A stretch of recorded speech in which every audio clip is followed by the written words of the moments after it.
Om Tat Sat. The idea behind Let's Decode God is to know God. There is a difference between praying to God and knowing God. So the praying to God, we can call it as bhakti, and knowing God is called as enlightenment. So every human has this capability, and the thing is, we are not evolving. Let's say, yeah, we stay in bhakti only. That is like a kid going to elementary class, and the kid starts loving that class. So for that reason, we cannot put that kid in that elementary class itself, right? So it has to evolve to the next level. The same way, we started liking bhakti and we stopped there. So we have to evolve and know God. So when we take this process of evolving, okay, humans have evolved to this level is just because questions. So all the inventions, all the technologies that we have come out of questions and answers to each questions. The same way, we will question all the the ideologies in the Hinduism, and we will try to know God. So that's the whole idea behind this this channel. And to start with, okay, so when I know a truth and I want that truth to be known to a generation that is coming after 5,000 years, what are the options that I have? So I can think of writing it, and so even if I write it, it might get destroyed. What else I have is to make a story, a beautiful story out of it, and pass that truth with that story, so that the story goes, because every person likes stories. So the story goes to gets passed to other generation, and the truth also goes with it. But it is our responsibility to decode the truth behind each and every story. Okay, so to start with, so we have a famous Ramayana. Okay, so we have many characters in Ramayana, and the first one we can think of is like Hanuman. Okay, so we will see who is Hanuman. He is the son of Vayu, okay, the wind. Okay, so if you take the five elements, the wind, the earth, the fire, the akash, and the water, all these five elements through which we are all made of. Okay, and we always portray Hanuman as the strongest person. So we'll connect with this. Okay, see, the akash is the space in which the creation exists. Okay, so it's so all the planets and all the solar system, everything, galaxies, all exist in the space. So let's eliminate space for now. And when you take the remaining three elements, that fire cannot exist without air, and surely wind is stronger than water, because when you see that the cyclones coming up, it just brings water with it. And when you see the place where it crosses the land, it destroys everything that comes in front of it. If you take a tornado, the house will not, you will not have any sign of a house there when the tornado comes and goes. So that's powerful it is. So that's the reason we have made the Hanuman as the strongest person there. And he is a sign of wind, air, because see, no living creature can exist without air, right? And let's take a plant, or let's take a small microorganism. Everything needs air to exist. So that's the reason he is being portrayed as son of wind, and is the strongest person, strongest god. Okay, so next we will come to the form.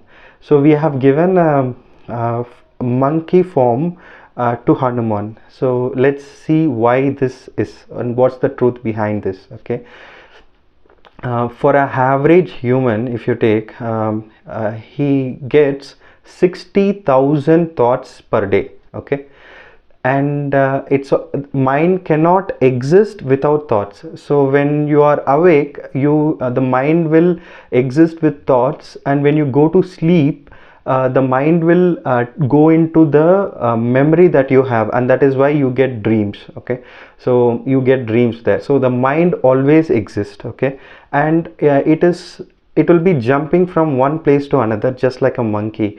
And if you see, there are 84,000 seconds in a day, and we have 60,000 thoughts.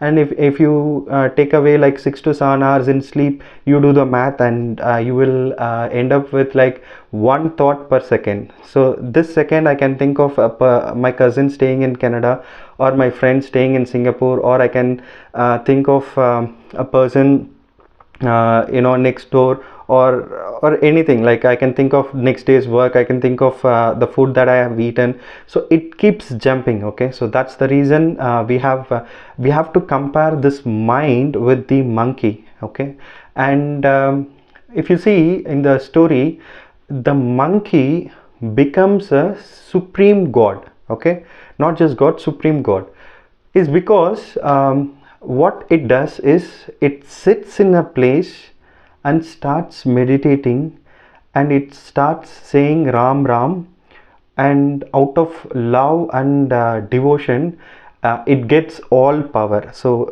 Hanuman without Ram is no god. Okay, so so the same thing is what the person is trying to say, is like you have to control your mind, which is jumping like a monkey.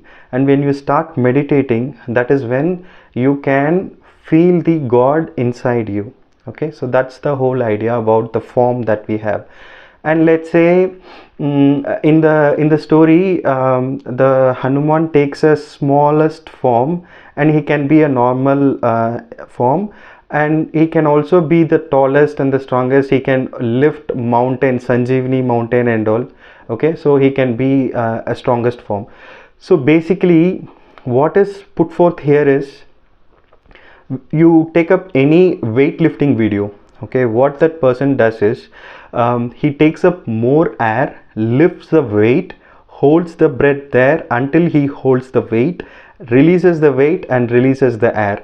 So that is what is portrayed here. So the breath that you take is the Hanuman. Okay, so that's the air, and you hold that air inside you. That is like you have that power inside you, and you release it, and then you come to the normal form. So that's all about that's how you have to connect this analogy. Okay, and also if you take that tallest and the strongest one who lifts the mountain, that mountain is called as the mountain of medicines. So why do we have portrayed that is what we can decode from there is, when you do pranayama, when you do breath exercises, longer breaths, when you take, you do a simple Google search, it will give you a lot of benefits. Like what is it gives you mindfulness, it regulates your blood pressure, it gives you more oxygen to all your cells, rejuvenates it. So basically that is what is portrayed. Like Hanuman carrying a Sanjeevani mountain has to be compared to the breath, the breathing exercises that we take.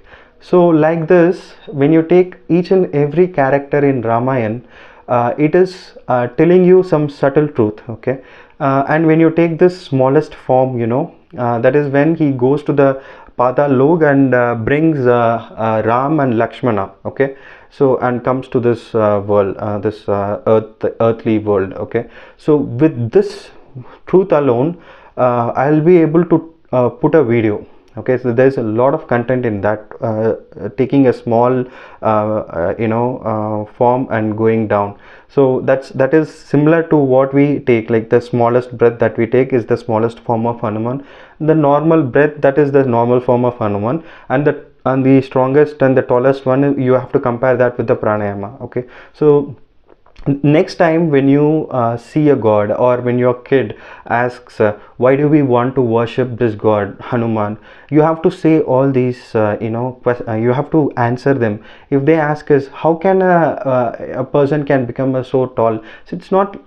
See, it might have got exist. I mean, that the story might be true or may not be true. So we are not going into the story, but what we are learning out of it. What is that story giving to us? That should be our concern. So this is how we have to decode, and we have to know, the truth behind every story.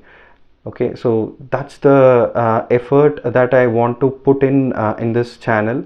I hope you have enjoyed this video, and every week I'll try to decode some story or some poems, and we will hopefully get a little closer to know God.